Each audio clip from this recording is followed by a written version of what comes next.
It's supposed to And get. yes, go ahead. We were just talking with our producers live in London. Apparently, there's a huge heat wave. They're all topless. I'm looking out. It's a little cloudy and kind of like it seems like it's like a second fall for us. What is it like where you are, Miss Heather It's Rowe? going to be 96 today, so I'm a little jealous of you, to be honest with you.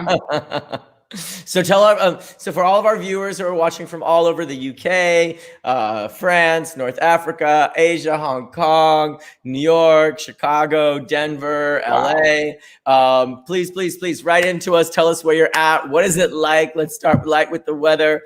Are you suffering from a heat wave? Are you somewhere where it's Arctic? Let us know. We have the amazing Heather Rogue with us today. You are calling in from where? I'm near Mount Shasta in California right now. Nice. I can kind of almost see it. No, there's a tree covering it, but yeah, Northern California, almost to Oregon. Okay, so what is the difference? Because for people who don't know, what is the difference between Northern California and Southern California? Because everybody hears this kind of like, is it what do they call NorCal and SoCal, or what is? Right.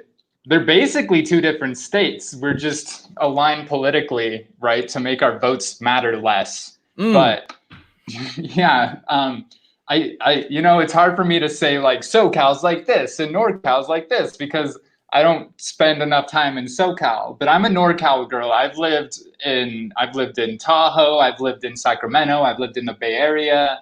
The farthest south I've lived is like Santa Cruz, and that's more Central Coast area. So does San Francisco count as Northern California? It does. Really? Okay. So they consider themselves, they're NorCal. They're definitely. I don't know if they consider themselves that, but I just did. Like I made the ruling.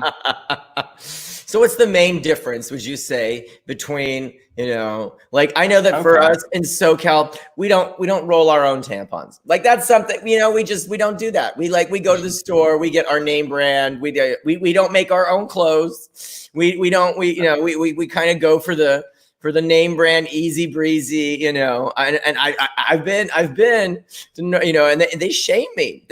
They're like, you didn't make your own sneakers. And I'm like, so you're just using child labor or something like that. No, we are more natural up here. We're more laid back. I think SoCal, they're very, I don't know, they're very just like on top of the latest trends. Okay, I'm just making sure I can still hear you. Your screen is turned into a spiral. Mine's going in and out now, but yeah, they're more on top of the latest trends, right? Whereas up here, people, I don't know. I guess the word hippie applies in some respects, but they're not necessarily politically to the left, right? It's like there's Republicans in SoCal that live in like Orange County and whatnot, and up here in my area, it's very Republican, but they're much more like libertarian. Like they call it Jefferson State up here. They're trying to secede from the Union, or from California at least. And and they all grow pot. They all grow pot. So that's a big thing. That's a big cash crop up there. It's required. If you're in NorCal, you have to either be in tech or grow weed. Like otherwise we kick you down to SoCal. Gotcha. We got Mr. Colin, who I love. He's one of our fans. He's from the UK. He's from Durham. It's sweltering up there, apparently. Like it's interesting, these things called seasons. Like I don't even remember what that is anymore. I'm like, seasons. I'm like, it's always like 75, and that's okay. When it gets hot, maybe like 85, or in Celsius, what would it be? It'd be like somewhere between like 24. Maybe it might hit like 30. That's about it. Like it's pretty much like that every single day. All right. Don't ask an American to translate to Celsius, but yeah, coasts in general, kind of the ocean regulates the temperature, right? Whereas I'm a little bit more inland, so I get the heat waves. Sacramento gets real hot. It gets like 106 a lot of the time in the summer, and then it's got this one other season, which is like rain and clouds and depression. So what has it been like? Is it quarantine where you're at? Are people still sequestering, or is it business as usual? Has everything reopened up? Because I know some of my friends on the East Coast, New York has officially opened. People are out and about to an extent. But what is it like where you're at? What have you guys reopened? Is it business as usual? Up here, people are kind of acting like COVID doesn't exist. And I don't know if it does in this county. It's a pretty rural area. I know in Oregon, which is like just a half hour north of here, it's like it doesn't exist, right? Like they haven't had it closed down. But Governor Newsom just said that in the last 24 hours, cases went up 40% statewide. So that's kind of a scary number, right? Wow. And you look at outside of the Bay Area, which the Bay Area, they're good. They flatten the curve. I guess they're all wearing masks. They're more introverted. They like to cover their faces. But throughout the rest of the state, yeah, like counties are starting to shoot up again. So we're probably going to have to, I'm predicting we're going to go back into lockdown. Okay. Okay. So we got what I'm thinking. We got Mr. Ray Turner. He's in Wales, and he's saying it's 30 degrees, and they are sweaty AF. Looking at his image of his beard, and I can imagine that you would be sweaty AF at 30. But yeah, I guess 30 would be around like 85, 90 probably. But they also want to secede. I can totally understand. We've thought about even California trying to secede from America. I support California seceding right now. We're like, what, the 6th largest economy? I think we surpassed the UK, but don't quote me on that. Don't we're say like that. neck People are and going to neck start with bombing the us. UK. Neck and neck, our state. So I feel like we should just be our own country at this point. I think we would do a lot better. And I support that. You know, I don't think Jefferson State should secede from California. I think we should all stick together, even if we have our differences, you know. I think it would be, yeah, if we had like the West Coast and the East Coast just broke apart and then we just left the people in the middle just to fend for themselves. Yeah, I'm kind of afraid of that happening though, because then they would probably start like, I don't know, they'd probably reincorporate slavery and just like start dumping shit in our water supplies. So yeah, we kind of need the union to like to hold their leash a little bit. You know what I mean? Gotcha. So how has this been for you? How's this changed your life? This sequestering, the quarantine, you know, how has your life changed? Well, I think one cool thing is that I'm like performing for people from all over the world, you know, which is something where if someone had told me that I'd be doing this for people in the UK right now and etc., I would probably be like, you know, holy shit, are you a time traveler? And I would ask them, you know, what else is in the future? Is there any more like pertinent information I should know about? You know, like any good investment tips? Google, Apple, toilet paper. That's a weird one.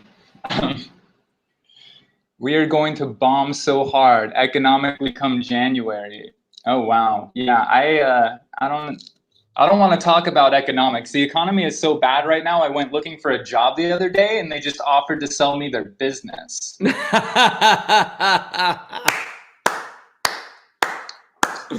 Oh. So now I'm the proud owner of a Christian bookstore.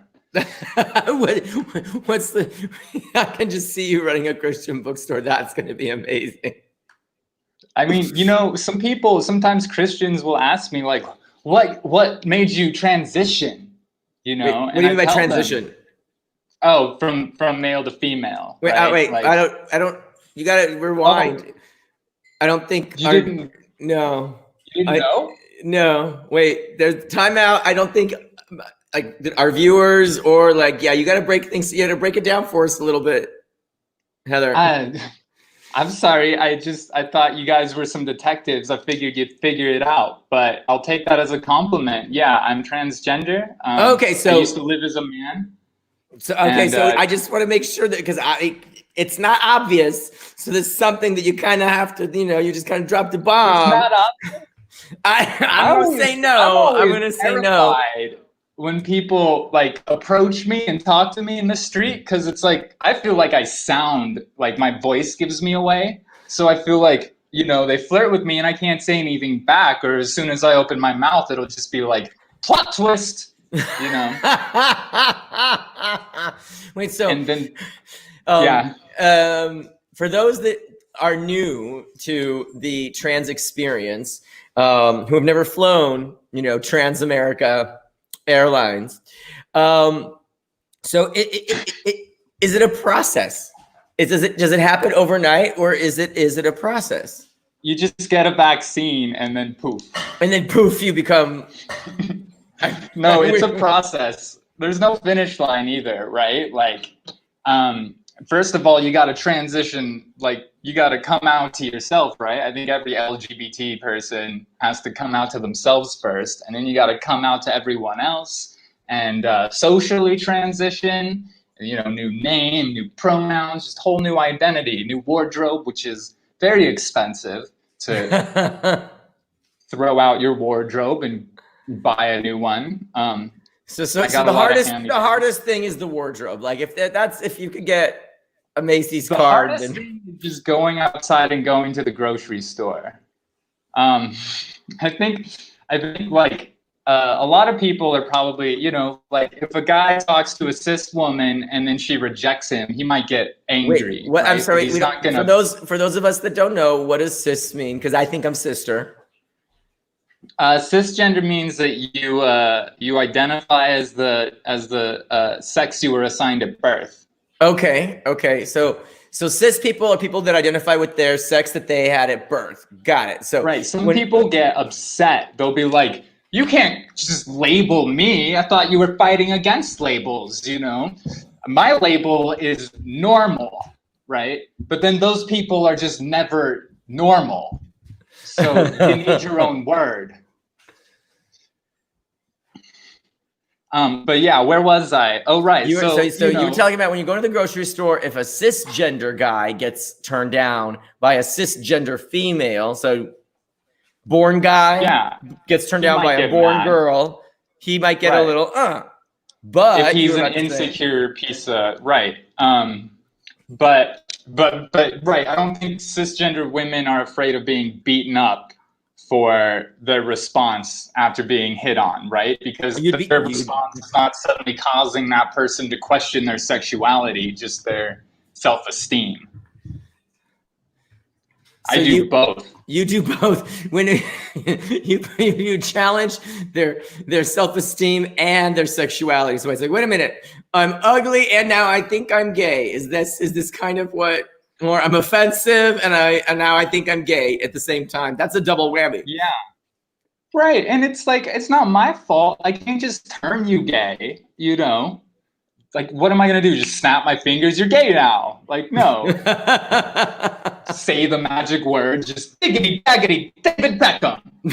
You are now gay, man. I kind of wish I could. just for certain guys that like need to wash better, ones that smell bad, I'd like to just I guess I don't know if this is right. How do I ask this? On the spectrum of change, where do you find yourself? Because you said you're always in transition. You're always in this. So how, is that a right question to ask? Because explain to me how do I? So transphobic of you. No, I'm just kidding. I'm just, I don't want to offend. I want to just also for the viewers and everybody that's watching to help them understand what is the process. Like, how does this, what's the process? How does this, what happens?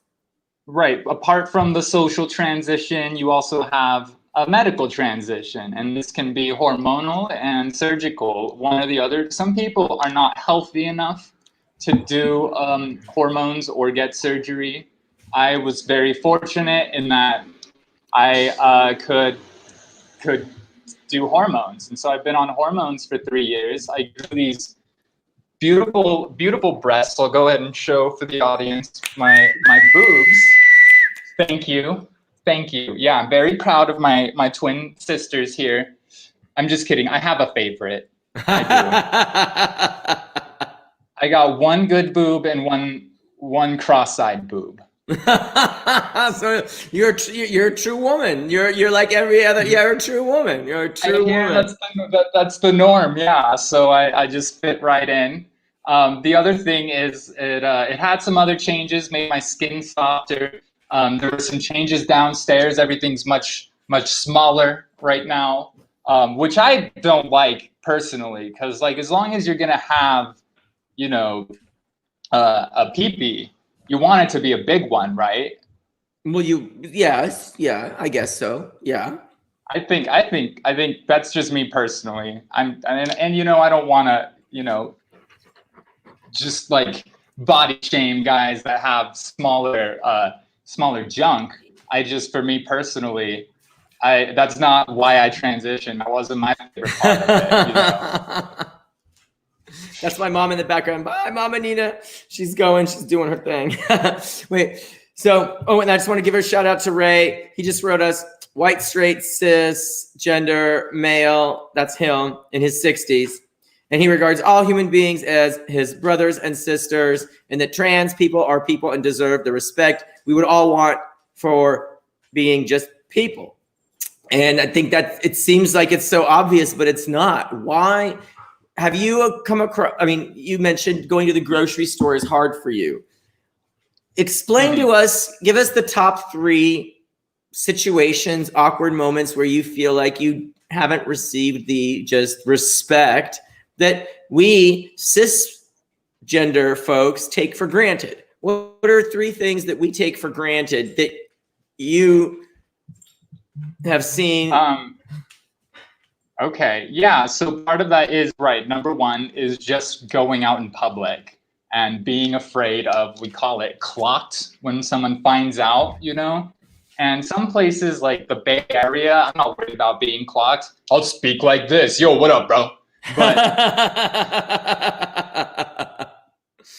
then up here, it's like, okay, these people, I don't know how they'll react. They're Republicans, and so I'm good just like flying under the radar. I've been working on my voice training extra hard, and I'm just really trying not to draw any questions, you know. Like one guy came up to me, he must have known. He was like, you know, boy or girl?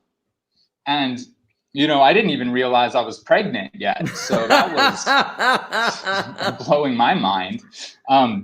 Yeah, I am late. You know, my time of the month didn't come this month or last month. So I don't know. He must have known something was up. So that's number 1, is just going out in public. Number 2 is dating for me. I think dating's really hard. Like I try to use Tinder, but I don't even put my information on my Tinder. I can't have video chats with these people. I'm just afraid of what they'll get mad if they find out, you know, that they were attracted to a trans woman. So at this point, I just use pregnant. Or that I'm pregnant. And that's no good either, because you know, no one wants that. Or if they do, then they have like a fetish, right? And that's not what I don't want to be objectified, right? I just want to be seen as a regular woman. So yeah, I don't, you know, I'm afraid to do the video chatting, etc. I just use autocomplete and troll them, basically, is what I do on Tinder. And that's a lot of fun. So it's entertainment, but it's not going anywhere. Lately I went on a date with another transgender woman, because I kind of swing both ways. And it was a really great date. You know, I met her on OkCupid, which is a little bit better because you have to look at someone's profile first, or at least it's expected, right? Whereas Tinder, they wait till you match. It's a numbers game on Tinder, you know, and it's much more shallow. So, you know, OkCupid, they know about me, they matched me on purpose, etc. It's much easier. But then after this date, which I thought was great, she texted me and she told me she just wanted to be friends.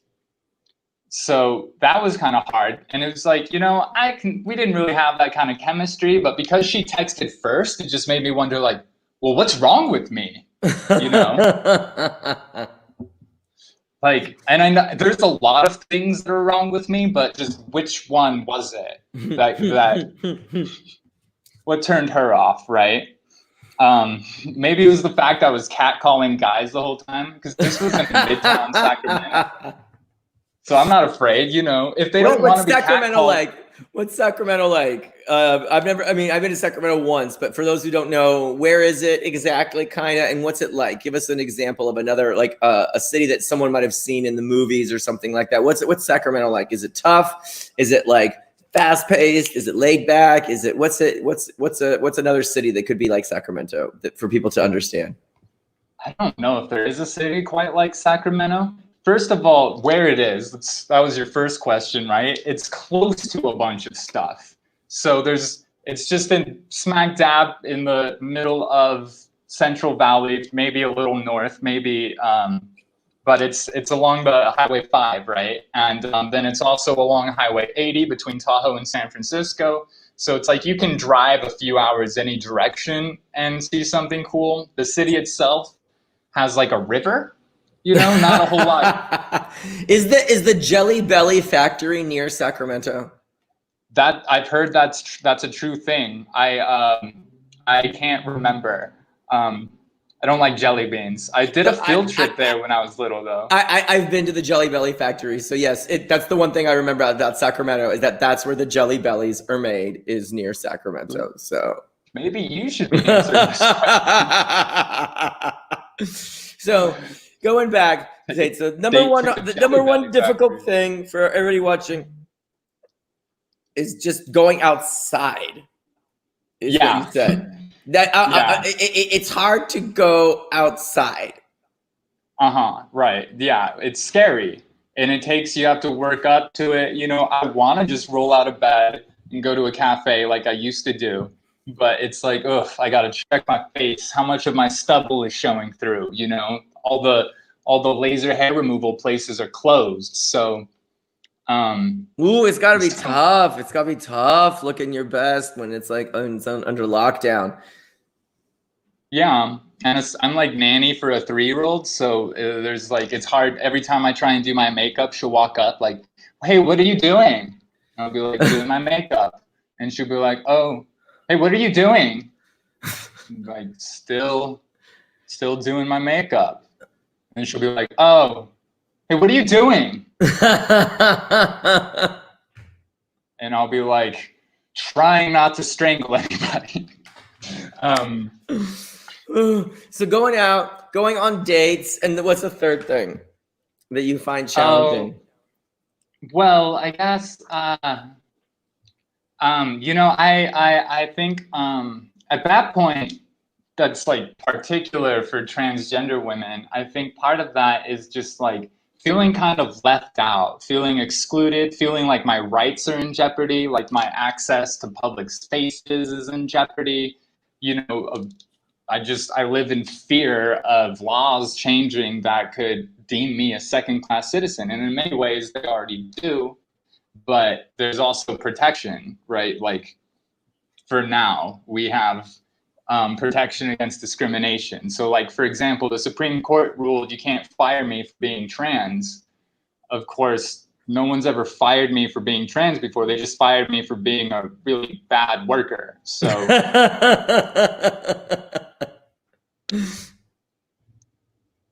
I would say, yeah. And you know, just, I also feel like excluded. A lot of people are like, "Oh, you're so lucky you don't get a period." And it's like, yeah, so lucky, you know, that I missed out on that rite of passage that all other women get to go through, you know, and so lucky that I will never be able to bear children and bring life into this world, right? Like, this is not doing a joke anymore. Now I'm just sobbing and lamenting. But a lot of times it's like, there's a double-edged sword to these things. So in some ways, yeah, it's great. You know, I get a little bit of cramping. That might just be, who knows? That might just be like a placebo effect or something. You know what I mean? But I have definitely had some cramping and mood swings happening like on a monthly basis. But the mess isn't there. You know, I don't wake up and my bed looks like someone got murdered. So I I have some, there's some good things, but it's not like the best of both worlds, right? It's definitely give and take. So that being said, which is better, being a guy or being a girl? Because you've actually got to experience both. Well, that's a really tough question. That's a tough one. Let's see. Let's dive into it, okay? Okay, right. Break it down for us. Break it down. All right. Is it harder to get home safely without being sexually assaulted? Or is it harder to get home without sexually assaulting somebody? I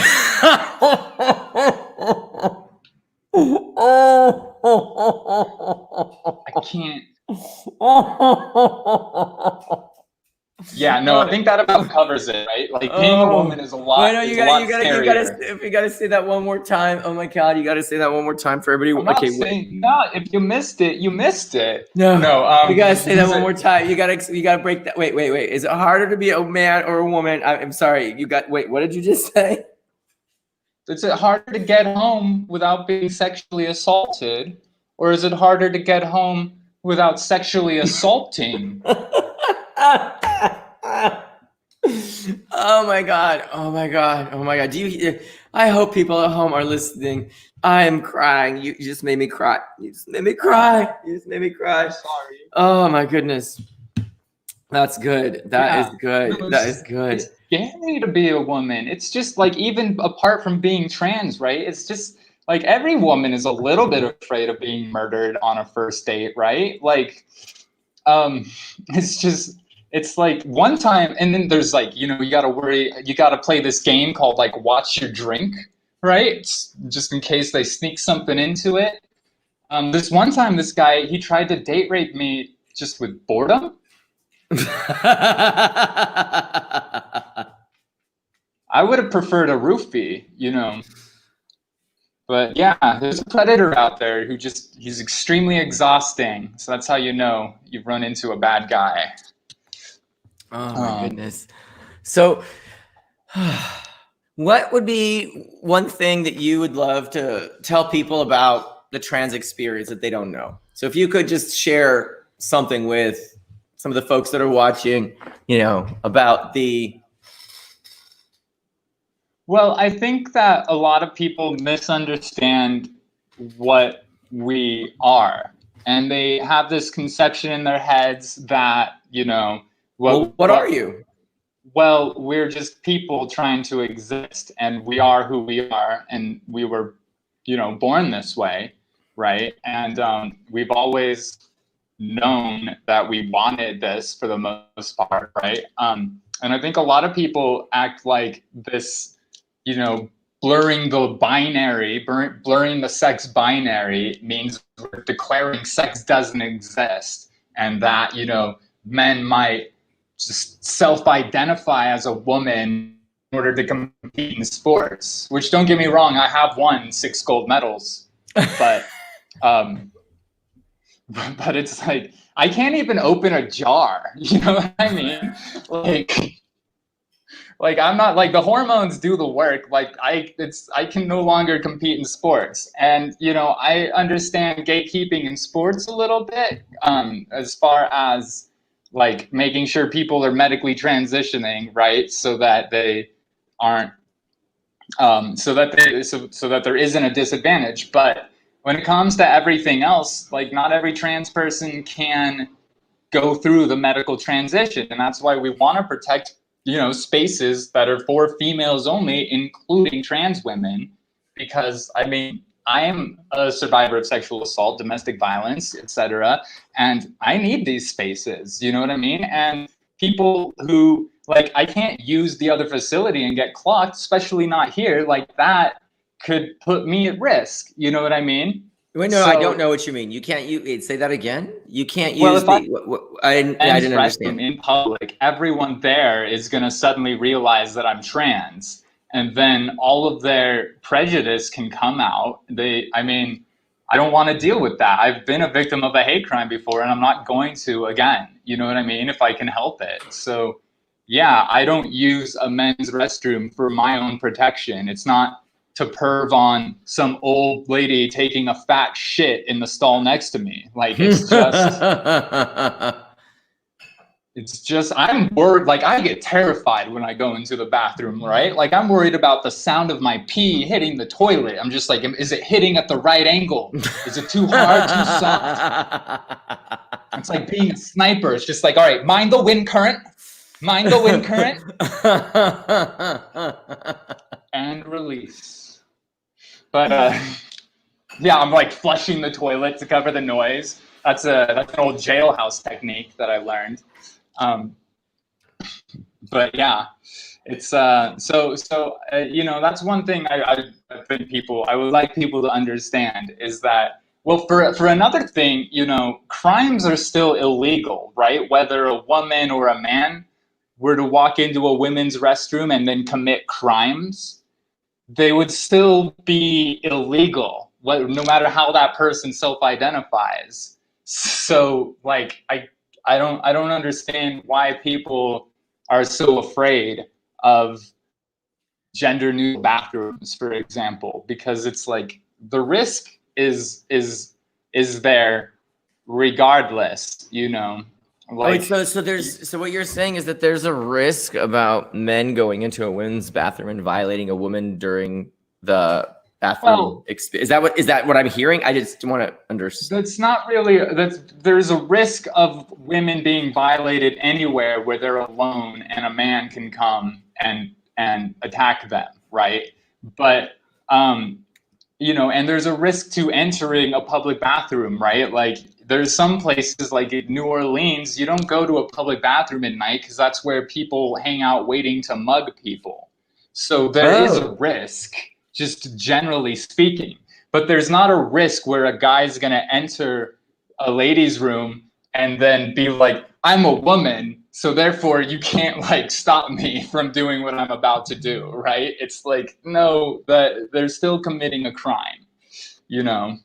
Oh, I never heard this. See, this is new to me. So this is one of the arguments on the other side, is that if we have gender neutral bathrooms, guys are going to come in and just start raping women left and right. Did I cut out? I must have. I don't know. Are you here? I can see you still. I lost you.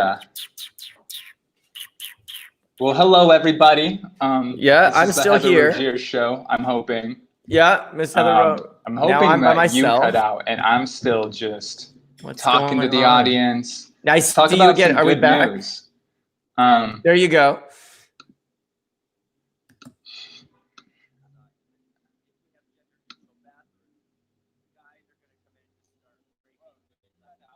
Okay, so I see you're still.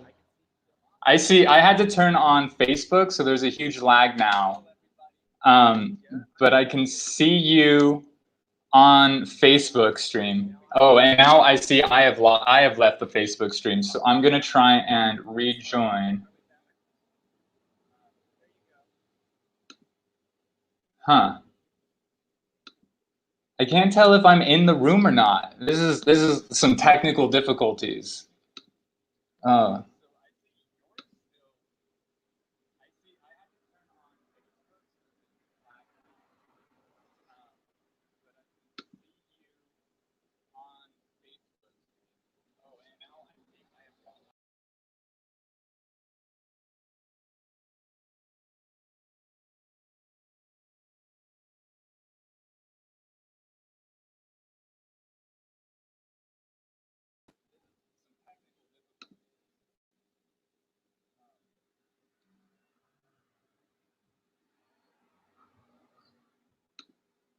Are we back online?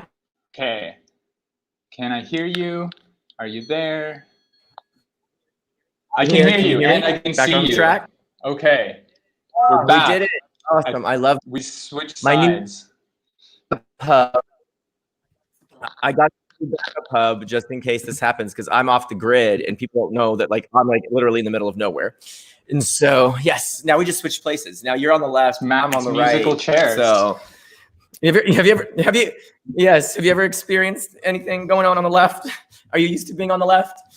Yeah, I'm a leftist, right? I'd call myself leftist, not liberal, because I just, you know, I feel like these kind of center people, they always like try and take our terms. They're like, yeah, I'm liberal, I'm progressive. So now I just call myself a communist because I don't think they're going to try and take that one from me. But yeah, the other day I got hit by a bike messenger, and Wait, he what? was like, yeah, I got hit by a bike messenger. What Are happened? you surprised? Oh my God, did the stream happen, or are you listening to me? No, I'm I'm listening. I'm frozen, and I'm You're frozen just in shock, right? I'm Like, frozen who in just shock, runs yes. into a pregnant woman? You know what I mean? But yeah. Yeah, and then he tried to yell at me and tell me he was on my left. He was like, I'm on your left. And it's like, no, you're not. I'm a transgender socialist. You can't be further left than me. But I had that market cornered. Oh, he's a bike messenger, you know? He's not Fidel Castro. I don't know. If he was a real communist, I feel like he'd know how to share the road. That's all I'm saying. That's all I'm saying. Truth. Boom. Dropping truth bombs. Oh my God. So you've been performing comedy for a moment here, and where have you performed? Okay, so yesterday I was in Chicago, just on Zoom, but I count it. Check. It counts. It counts. It counts. And so if it counts, then I've also performed in the UK and in SoCal, but mostly I've performed in Sacramento at the open mics, as well as I've done roast battles in Sacramento.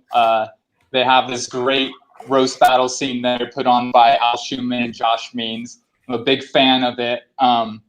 It's funny, every time I do a roast battle, they're always like, you know, they always just stick to transgender jokes, and it never like affects me because that's probably the thing about me that I'm most proud of, you know, is like me overcoming all of the shame and transitioning. Like, if you really want to hurt my feelings, remind me that I live with my mom.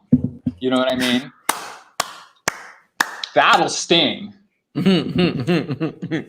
But yeah, so I also like roast battles. This is something Hannah Gadsby was talking about the other day, last year, but I watched her special the other day, and she talked about it's kind of like getting inoculated to hate, right? So it's like you expose yourself to it in a safe environment full of people you love who are like trying to write insults about you for the show, and it just makes me like it kind of thickens my skin a little bit, you know what I mean? So I really enjoy it.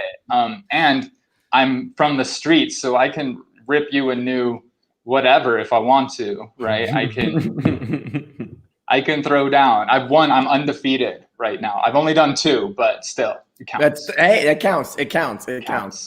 So, have you gone on any dates lately? You told me the dating is a little bit difficult, but have you been dating a little bit during this COVID era? Have you gone on any?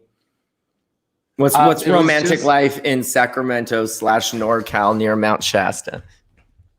So I went on a date with that transgender woman. Before that, I wasn't even sure if I was like attracted to women or if I was just like jealous of them before I transitioned. And then I was hanging out with this girl, and we kissed when we were drunk, and I realized I was attracted to women because she ruined my tuck. It all popped out of place. And I was like, damn. Wait. So, is there such a thing as a trans lesbian? Yeah. Transgender, gender identity and sexual orientation are completely incongruent. That's why we use like the word cis instead of straight. Right? We have a lot of people in California watching, and I don't think that they might understand what you just said. So you kind of you just went geometry on us. So I don't know. Some gruency. I don't know. Okay, I didn't understand. Let me put it in words. Can you break it down for me, please? Let me Donald Trump this, okay? I'm just going to decrease the syllables. So gender identity, is that too many syllables? Identity? No, gender identity. Gender identity, which is what? Gender identity. Same as sexual orientation. Okay. So if I identify, okay, I'm a dude. I identify as a dude. That is my what? That's your gender identity. Okay, so I am I was born as a dude, and I was raised as a dude. So that means I'm a cis dude.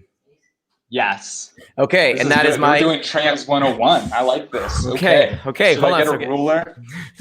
Yes. Pay attention, class. I'm getting Okay, so. All right. Okay, so we do. Okay. Okay. Let's be a little bit more real. Okay, we're gonna be a little bit more realistic. Okay, there we go.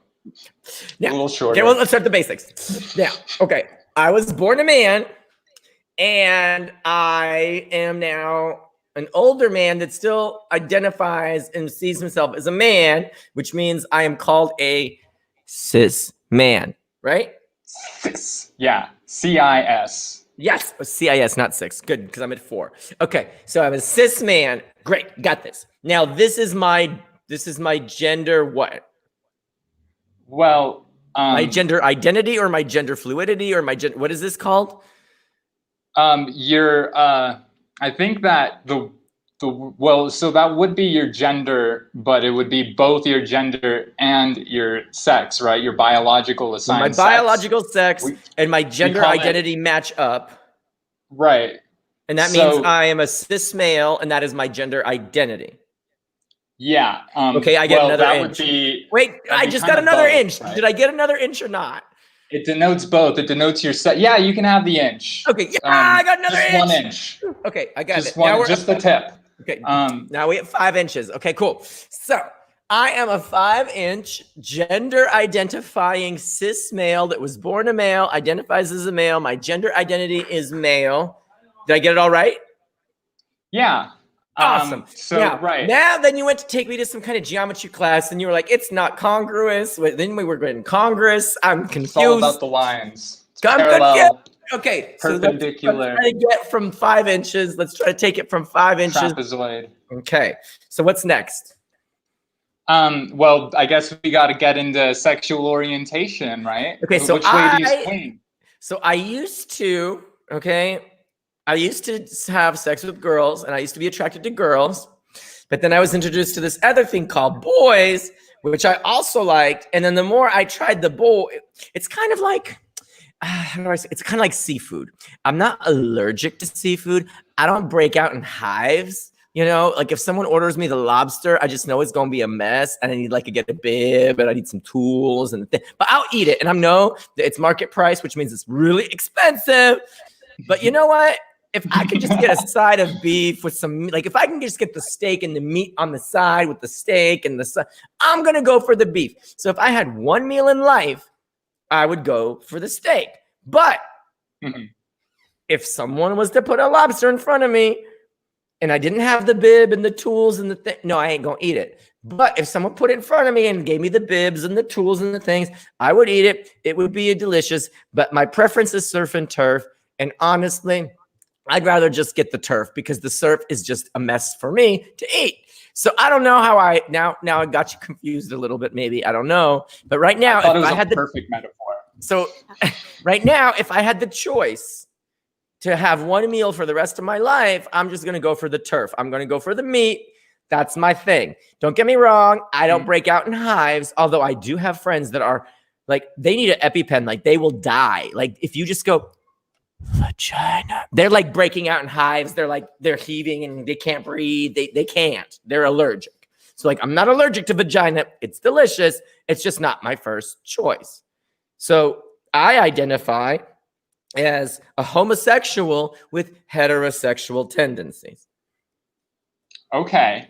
Is that okay? Complicated, but I get it. I see. I'm just trying to be honest. I'm trying to be honest, and I know, we're just keeping it real here on the Americans. We're not going to sugarcoat it. We're going to keep it real. So that's the deal.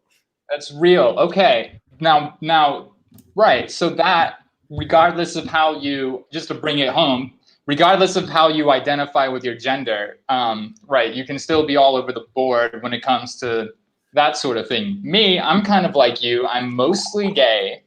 As in, I fall in love with women.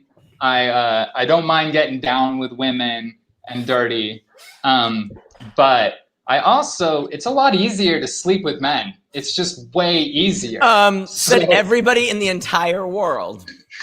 So sometimes it's like, screw it, you know, literally. And it's also like there's a bonus to vitamin D. You know, I honestly wouldn't mind having like a nice non-monogamous relationship with a woman where we just go on our little dates with some gentlemen every now and then. That would be my ideal relationship. So you've had both, men and women. Yeah. And if you were to have one meal for the rest of your life, would it be the seafood? Would it be the steak? Or would you like a surf and turf meal? Would it be half and half? I don't like turfs. Surfing's fine. But you know what I mean. Would it be the steak and the seafood? I would have to pick women. Yeah, I would go with women if I really had to choose. And if I, you know, but I'm a big fan of variety. You can't just put pasta in my face every day. Hey, Mama. Mom, hey, Mom, Iggy's Mama. Mom, come over here. We're gonna hold on. Everybody wants to know: have you ever had sex with a woman or only with men?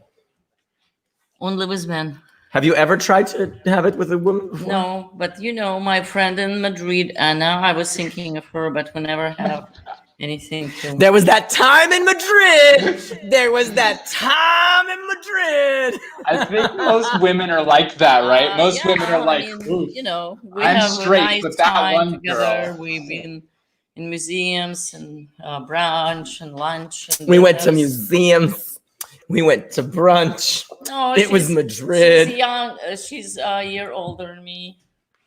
She has a very hard time with her ex-husband, and you know, so we kind of click, but we never have relations. We never even hold hands, you know. But when I came here, I was thinking of her like, I was asking her to go this sex shop. And she looked at me and she's like, "Oh, I know how to please myself." And this was the end of my. I even go to sex shops with my platonic friends. I don't have any sex toys, and I'm like, "Can we go sex shop?" And she's like, "I know how to please myself."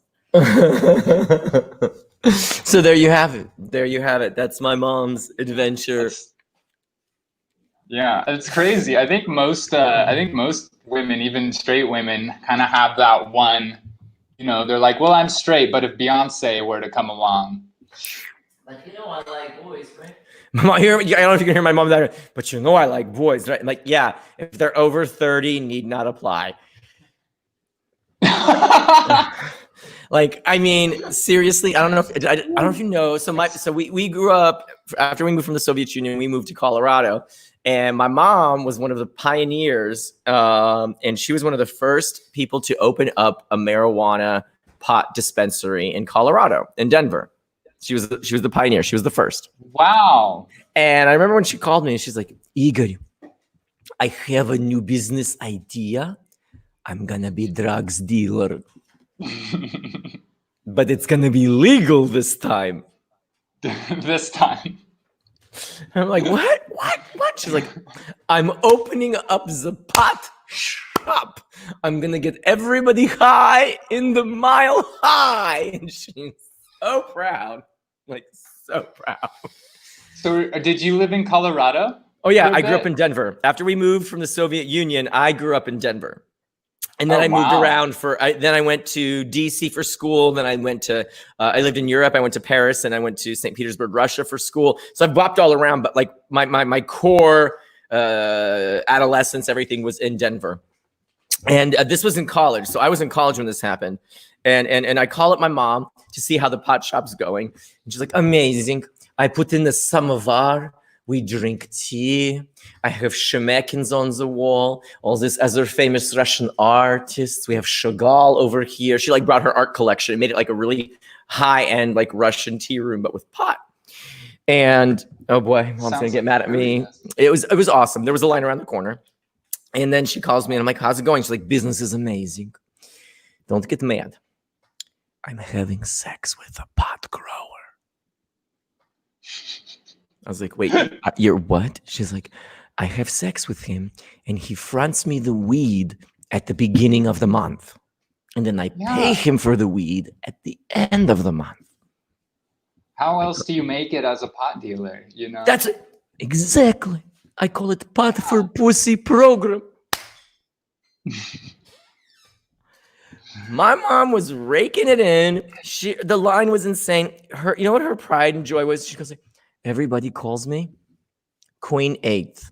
And I was like, what? Queen Eighth. And I was like, why? And she's like, every time I can reach in, I grab exactly 1/8. I can eye bag a bag of sour diesel 3 feet away.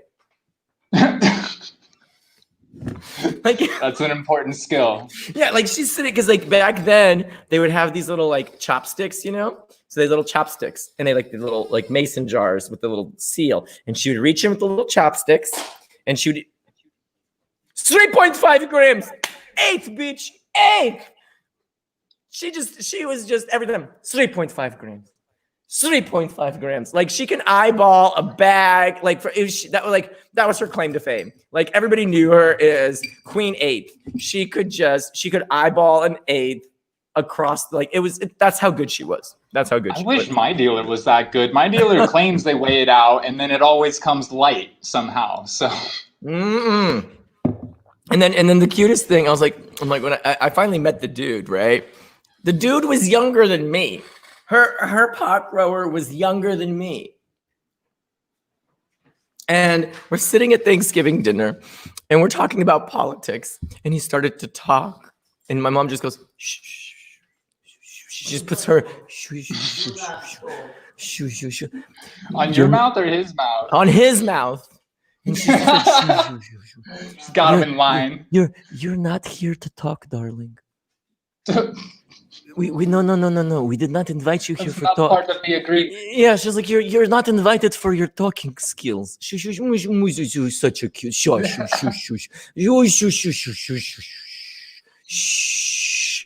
And every time she started trying, she just put and finally she just put her hand on his mouth. She's like, you're done. You're done. You're done. Oh my God. She keeps it real. She don't mess with, she keeps it real. And people think that I'm joking because it's like, you know, my mom, you've met her, you've seen her pop in and out. I'm doing Nina Light. Like everyone thinks that I'm like doing like a caricature of my mother. And then I realize I'm playing it down. Like I'm doing it like light. It's like she comes in hard. Like she comes in hard and not everybody's ready for it. Like she just comes in hard.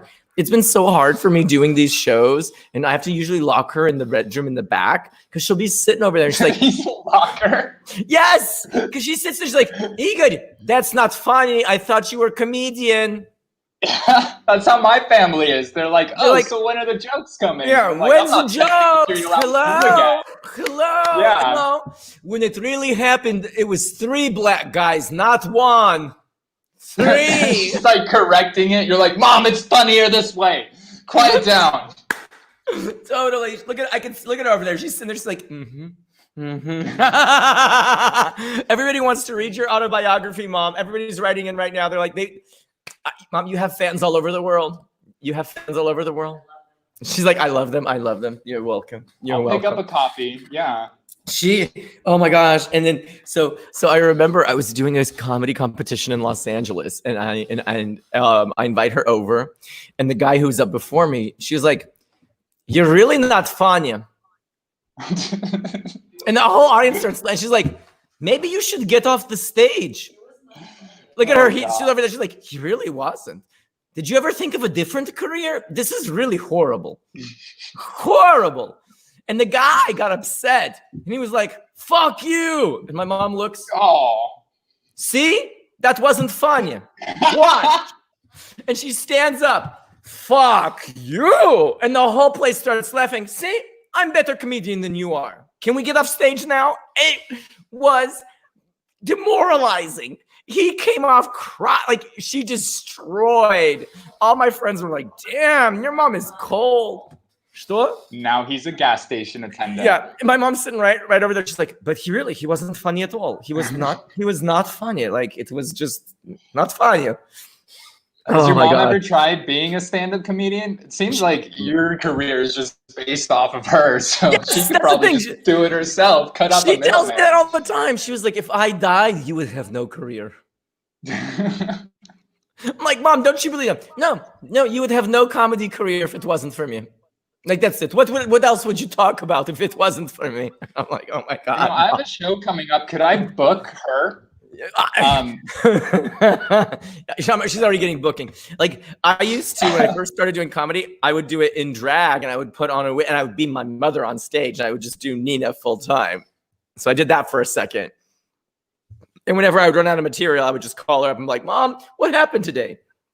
She's like, well, guess what? And then I'm like, oh boy, here we go. What happened today? Oh my goodness. What's one of your favorite mother stories? What's one of your favorite mom stories? Oh God.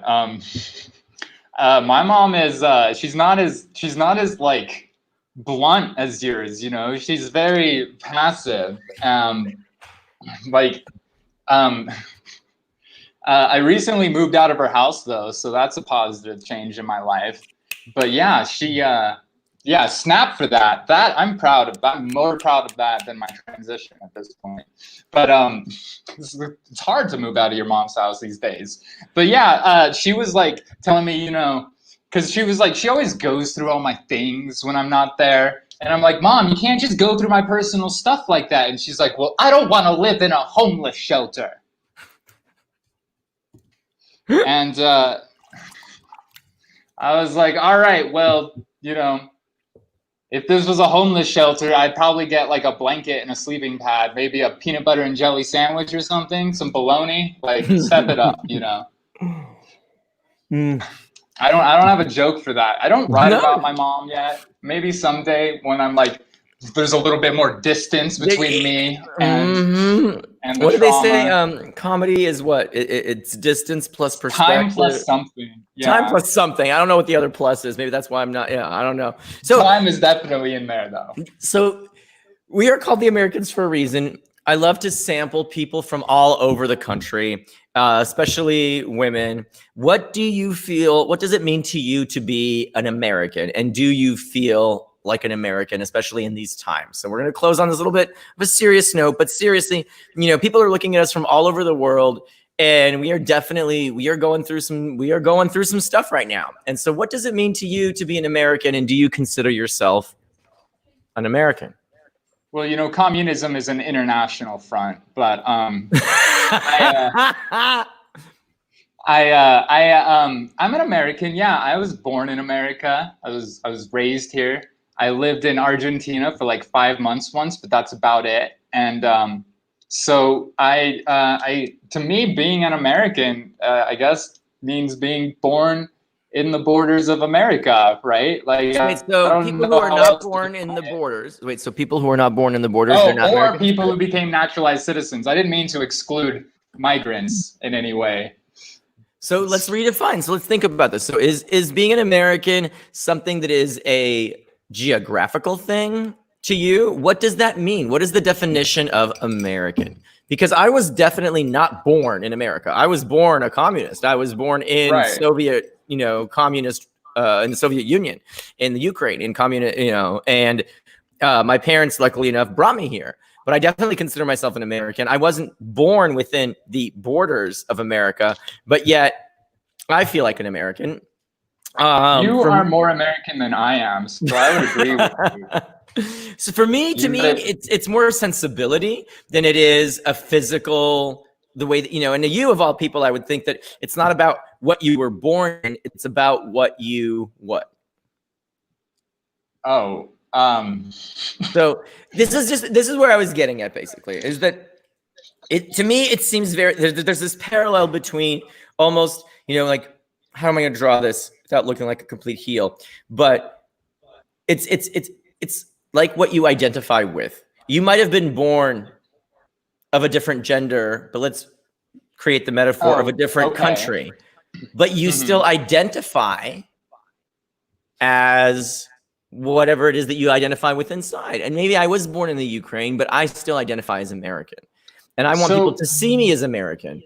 And I have gone through the change. I have gone through that transformation to make myself an American. And I want to live as an American. And I want people to see me that way.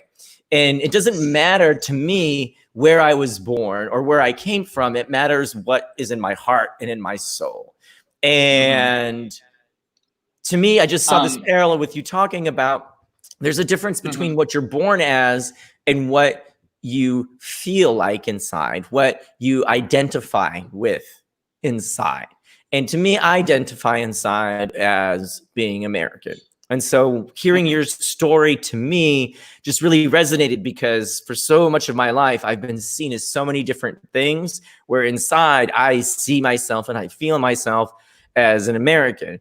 And luckily, I can go through this process and get this paper that says, you know, here it is. But people still see me and they hear my name, or I might have a funny accent and they might still see me a different way, but I still identify as an American. And so for me, when I heard your story, to me, it really resonated with me, because it was like my entire childhood. I've been fighting to be something that everybody sees, that not everybody sees. And how much of my life I have fought to be seen the way that I see myself inside, so that people can see me from the outside the way that I see myself from the inside. And so I just, that just is one thing that I just wanted to share. And I wanted to ask you one more time, what does it mean for you to be an American? Right. Well, and you know, I'm cis national, cis American, right? So I never had to think about it. I've never had to define it to myself. I've never had to ask myself what it means, or if I'm enough, if I'm American enough, right? And so I can empathize with your struggle to, like, you know, find that, right? I think that there is a parallel there. I think part of it for me comes down to my ancestry, my culture, everything we've inherited, right? We've inherited the Constitution. We've inherited all of these things that, you know, the bad side, I'm going to say, the white male dominated manifest destiny conquerors who colonized this country. But we're also the other side of that. Collectively, we are the people who had their land taken from them. We are the people who were brought here from their land and forced to work. All of that makes America. There isn't just one type of American. It is everyone. It's all of the people who came here, you know, through Ellis Island or crossing the Rio Grande in order to seek that dream, right? That American dream, whatever that is. And we could get specific, but for me, I believe in transforming a lot of what we currently hold as American values. Like, I don't believe in individualism. I believe to a certain extent, right? Like, I should get to choose as an individual. I should have power over my own identity, for example. But when it comes to like COVID-19, we could be a little bit more collectivist in order to deal with this sort of thing. You know what I mean? And that individualism is really working against us. And so there are those sorts of values that we associate with Americanism. But me, I'm a second generation immigrant. My dad moved here when he was 5 from Britain. His dad was Belgian. And so my grandfather, he fought in World War II. He escaped a concentration camp. And I look at that as, it's almost like, then he moved to America, right? And he made it here. He changed his name. He learned English, and he like concealed his immigrant identity in order to survive here at that era. And so he struggled with Americanizing himself, and then that caused our whole family to be Americanized very, you know, I think differently than people might feel the need to today. I think today people feel more free to hold on to their ancestry and their cultural identity. But in his time, it was like you couldn't get a job with my last name, not Rogue, but Rogier, right? You couldn't get a job with that last name. And so there, you know, I feel now very proud of my last name, and I feel very proud of my immigrant heritage, and I feel very proud of this, you know, war hero in my ancestry. And he wasn't American, but he was fighting with Americans in order to overcome an oppressive regime in Germany. And, you know, so there, to me, there is still that grain of like, you know, freedom, right? Like, it's just, I think that a lot of times it gets perverted, you know, and people will say freedom to like cough on other people and like put other people at risk. And it's like, I think we have the wrong definition of freedom now compared to what the greatest generation had. So that being said, we're almost at time. It's been such an honor to have you on the show. I hope that everybody can have the experience of having the world see them as they see themselves. It's been such an honor to have you on our show. I really, really appreciate it. Everybody who's watching from all over the world, thank you again. Hopefully we'll be out of this fire and we'll be able to see each other in real time and actually give each other a real hug with real hands soon. Heather, thank you so much again. Thank you everybody for watching. I had a great time. All right, ciao. Have a good